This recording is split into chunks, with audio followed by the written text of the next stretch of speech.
Morning, everybody. Just continuing a little bit of spring cleanup here. Became a bit of a mess over the winter when we had our blowout on the shed roof. The Tyvek started to fall apart and has left all kinds of little plastic pieces of shit all over everything. So went through the forward section yesterday, and I stuck in some of the decks. They're just sitting there right now. But boy, is it ever nice being able to stand on a level piece of ground. Quite exceptional. But I got a lot of the junk out of the way. Started today cleaning up the ass end of the boat. I've really got to make a couple more tables that hang over the side to hold the tools. I've moved the engine out of the way for now, so I can clean up and finish up here. I noticed when I first sat the engine in that the new motor mounts, if I can see it in here, that I put on are a little narrower than the original Yanmar mounts, which I thought would help, but when I built the engine beds, I used the measurements off the engineering drawing, which were obviously not exactly accurate. I didn't have the engine here at the time, so I used the drawing and I went ahead and I built the engine beds, but I'm going to have to bolster each side up about another inch. It's not a problem. We'll just stick on some more white oak, some more carbon fiber, and we'll have proper beds for our engine to sit on. I did manage to build myself a little space to charge all my cordless tools, and it rapidly became just another workbench. I'm not really a neat worker, as you can tell. Just getting around here, you'll see there's stuff everywhere. My boat project is not as clean as some people. I mean, there are guys' boat shops you can walk into and they're like a surgical suite. That's not me. I'm sorry. Here's a little closer look at the forepeak as it sits right now. I've got to get in here and clean some of this out. We did have some water get into the boat this winter. You can actually see right here where it was dripping. And again, that was because we lost that one section of roof on the shed. Shouldn't be an issue anymore. So this is the V-berth area. Forward will be chain lockers. Of course, the bow thruster will sit there. And put a full floor in here. It wasn't called for on the plans, but that's where we'll have our batteries for the bow thruster and windlass will sit here.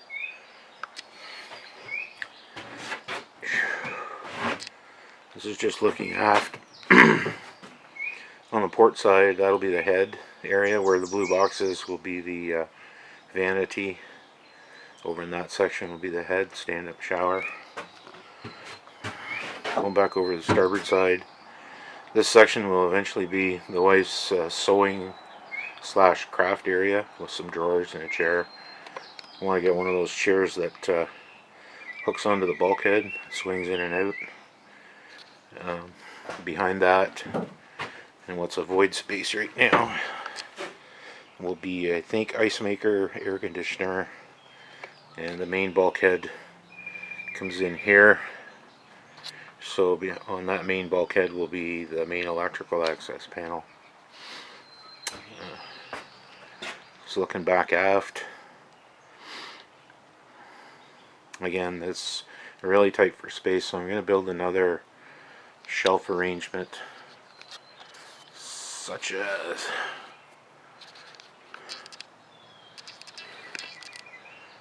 that, so I can get my paint epoxy supplies in one area, all my sanding supplies in another, etc. Because as it sits right now, stuff is all over the place.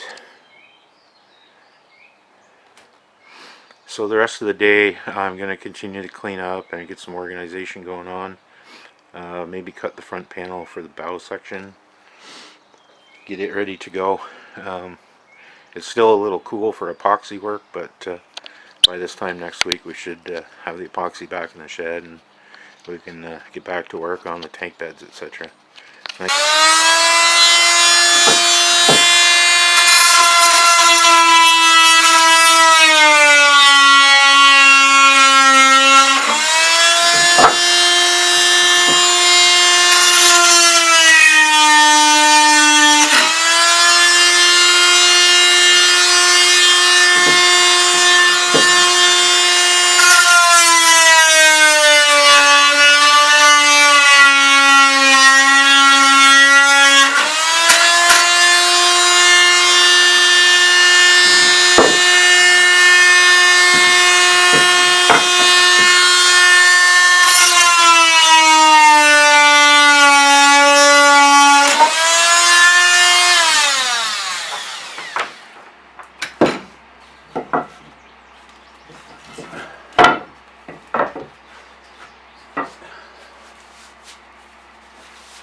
These are the two pieces of oak that I'm going to use to widen the engine beds.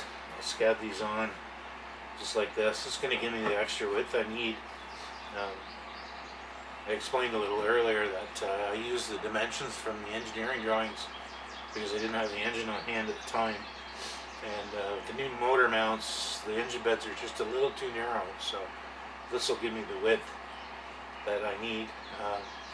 We'll wrap them with carbon fiber, glue them in, they'll be just fine. So now I just got to clean them up. This is white oak. It's about, I think it's 5/4 white oak. Doesn't need to be fancy. We're just going to sand it here and clean it up a bit. Bevel the edges, and we'll be good to go. So it's going to get noisy again.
So I was rattling on a bit about tools and sanding and all that kind of stuff for about 10 minutes just to realize that the battery's gone dead in the camera.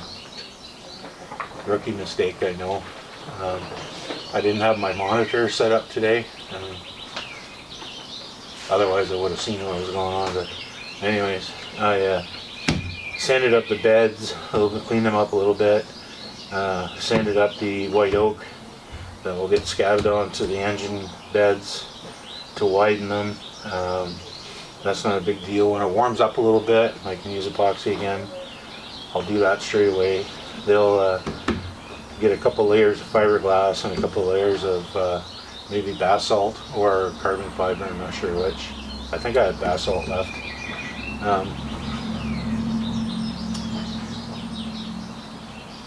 As you probably noticed, I use air sander, and I have since the very beginning. I know they're inefficient, but the thing I really like about them is the torque that they produce. And when I was sanding these barriers, and when I'm sanding fillets and feathering out glass and stuff like that, the air sanders really can remove a lot of material in a short period of time, which I like. I was pressing hard enough when I was sanding here. This carbon fiber is really hard. I would probably have stalled an electric sander.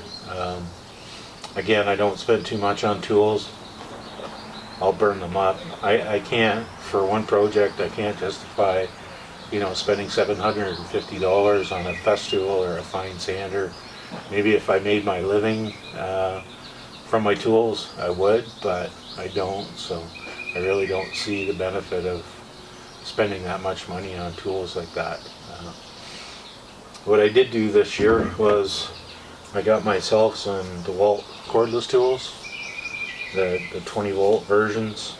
They came on sale in Amazon Prime. They were relatively cheap. The batteries aren't cheap, but these ones I got two for 160 Canadian. So that's like maybe $110 US. I think it was a pretty good deal. So I got the compact drill. I got the hand planer, which is a really nice tool. I'm really hoping that having these cordless tools will save me a lot of up and down, in and out of the boat, that kind of thing. The other one I got was the 6.5 inch skill saw, and I've used it a few times now, and it's a great little tool. So I've got lots of batteries, lots of chargers. I got some tools. Today you saw me use my oscillating saw, or oscillating, I guess they call it. This one's a Mastercraft, which is a Canadian Tire brand. This is a pretty good tool. They carry a lifetime warranty, which is great. If it ever packs up, I just can take it back and get it replaced. I think I'm going to buy the cordless version, the DeWalt cordless version, simply so I don't have to drag these things and extension cords with me around the boat. For little jobs, I think it would be great. That's about it for today. The weather's starting to warm up a little bit, so I should be able to bring the epoxy out of the basement and get to work on some of that stuff. So thanks for looking in. I hope you enjoyed your little sanding session. I know you guys like to watch me sand stuff.